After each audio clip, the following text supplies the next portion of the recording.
இந்த டிஜிட்டல் உலகத்தில் டிஜிட்டல் பரிவர்த்தனைகள் மிகப்பெரிய பங்கு வகிக்குது அப்படின்னு சொல்லலாம்.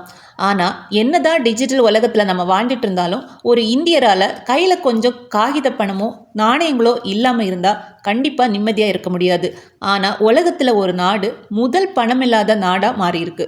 அதாவது இந்த நாட்டில் யாரோட பர்ஸ்லையும் பணத்தை காகிதமாவோ நாணயமாகவோ பார்க்க முடியாது. தெருக்கல்ல ஏடிஎம்களையும் காண முடியாது. கேஷ் எடுத்து செல்லும் செக்யூரிட்டி வேன்ஸையும் நம்ம பார்க்க முடியாது. நன்கொடைகளா இருக்கட்டும், பொது போக்குவரத்து, சின்ன சின்ன கொள்முதலா இருக்கட்டும், எதை எடுத்தாலும் கேஷ் அப்படின்னு யாருமே கேட்க மாட்டாங்க. எஸ், அங்கு வாழக்கூடிய 99% ஆஃப் பீப்புள் டிஜிட்டல் மூலமா தான் பரிவர்த்தனைகளை மேற்கொள்றாங்க.